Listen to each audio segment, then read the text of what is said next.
Okay, welcome to Joel's Kitchen Talk. I'm making a meatloaf tonight, and I'm using onions. I'm also making my grandmother's spaghetti. So, I have two different onions. I have a white onion in my left hand and a yellow onion in my right hand. What's the difference between these two onions? Well, this one has a little bit sharper of a taste than the yellow onion. It also has a slightly thinner skin than the yellow onion does. They're both onions, and they're both really good to have in your food. What I'm going to do tonight is I'm going to use the yellow onion in my meatloaf, or the white onion in my meatloaf, and I'm going to actually use the yellow onion for my grandmother's spaghetti. Keep watching for quick tips from me, Joel, and when I do the meatloaf. Okay, welcome back to my kitchen. I'm going to change a little bit of what I'm going to do for the meatloaf. And it's not a big change. I found I have yellow onion or white onions and only one yellow onion. I'm going to reserve the yellow onion actually for my grandmother's spaghetti and use the white onion. You might want to know what the difference between these two onions are. This one is a little bit stronger than the traditional yellow onion. This one also has a little bit more of a paper skin than the yellow onion. Does it really matter what onions you use? No. You could even use the red onion. If I had a red onion, I might use the red onion, but I only have yellow and white.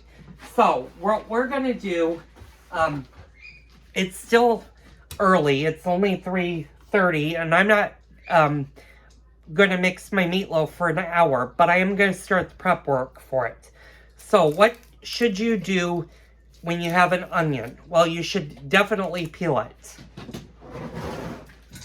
And peeling it just means taking off the skin. You're not going to peel all the way through. You're just going to take the papery skin. You don't want any of the paper skin in your onion. And sometimes these are hard to do. Sometimes you get a stubborn onion. And what you can do is, I like to think of this as the head of an onion, even though onions grow like this. Think of the hairy bottom onion as like hair that's on the top of your head. And this is the stem. What I do is I actually will cut the stem off of my onion. I've kept the bottom off. It makes peeling an onion a little bit easier where you're able to grab. And I'm kind of doing this off camera, but I will show you what I mean once I get it started. Sometimes they're hard to start. Okay, I've got it started, and you're just going to peel all of this off. Now, I did peel the first layer of the onion, and this part right where my finger is the first layer of the onion. You don't have to peel that off. Sometimes it's easier, especially if your onions have been sitting for a while, just to grab that and pull it off. It kind of helps you with taking the rest of the skin off. And this one is really hard to do. Okay, there we go.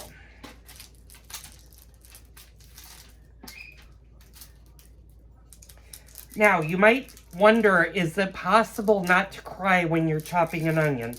The answer is no. There is no foolproof method not to tear up when chopping an onion. You're going to tear up no matter what you do. There is no trick. I know one YouTube video that I've watched said you could freeze the onion. Don't do that, because all you're going to get is a watery, frozen onion that's going to be impossible to cut.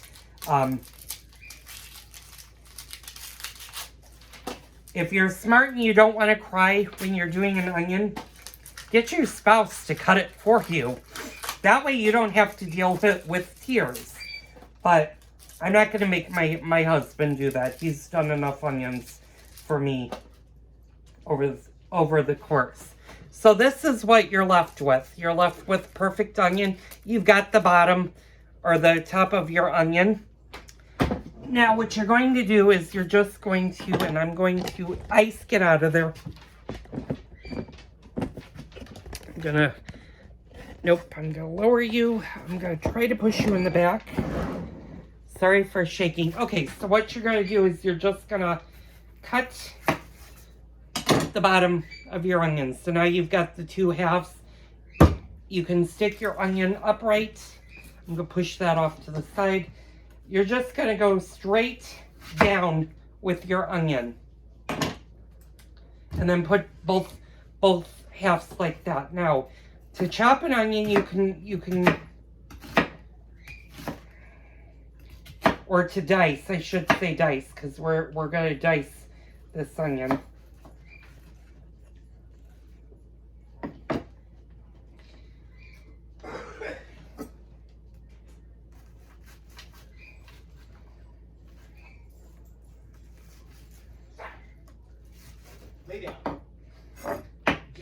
Always when you're cutting something, always have your fingers like this. What happens is as you're cutting and your fingers are like this, your knife will push them back. If you're straight, if you're cutting like this and you're chopping, you can actually cut yourself. So always make a claw when you're chopping and line your knife so your knife is butted against your fingers. And then just keep curling your fingers back as you cut. If you're like me and you have nails, it's a little bit more tricky, but this prevents injury.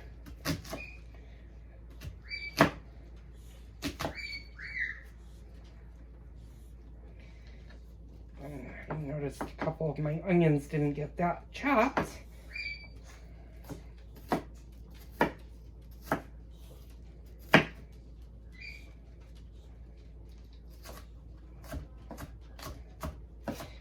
Oop. Get back from there. Bella, get back from there. You don't want that. Always be careful when cutting onions. Especially if you have dogs. If anything falls on the floor, immediately grab it. Onions are very, very toxic to dogs and cats. And enough onion will kill a dog. So don't allow them near it. I'll show you how I dice this. And you've got perfect, well, you got a little bit bigger of a chunk. This isn't quite as diced as fine as I want it. But you don't have to go super fine for the meatloaf.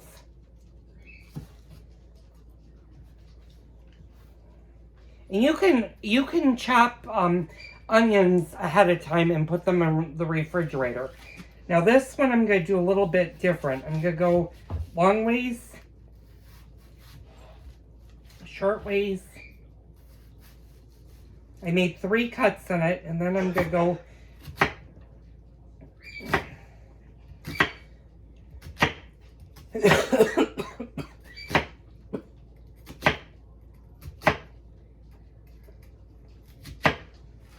and I have noticed I'm not crying as much with the white onion as I will with the yellow onion.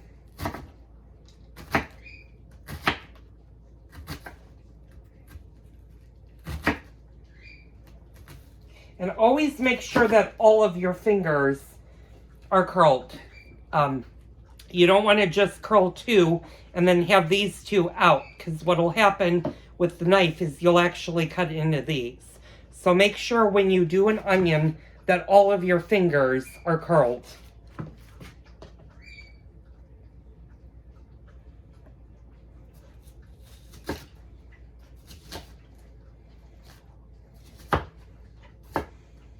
And since we're on the subject of cutting onions, it's always great because accidents will occasionally happen in the kitchen, is to always have a box of Band-Aids in your kitchen. If you ever do cut yourself, apply water, clean it up. I have paper towels close by.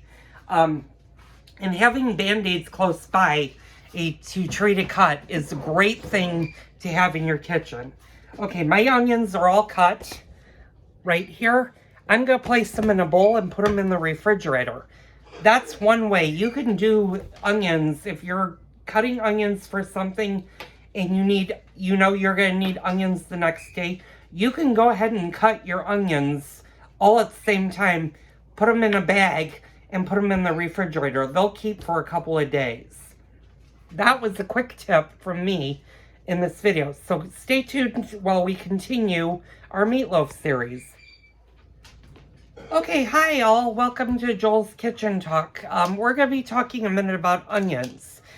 This is a pretty big bowl of onions. I'm doing a recipe that's going to require all of these onions tonight. I'm making meatloaf, so I'm going to use all of this in my meatloaf. If you cut too much of an onion, I'm going to take this one. I only need half of this big yellow onion for another dish that I'm preparing. And that slid out of my hand. How do you prevent the onions from reeking your entire refrigerator? Well, put them in a baggie. If you're worried about onion odor permeating through your refrigerator, you can actually double bag your onions. They'll keep for a couple of days. You want to check periodically that if they're building liquid in them, which they will do, they'll actually start sweating.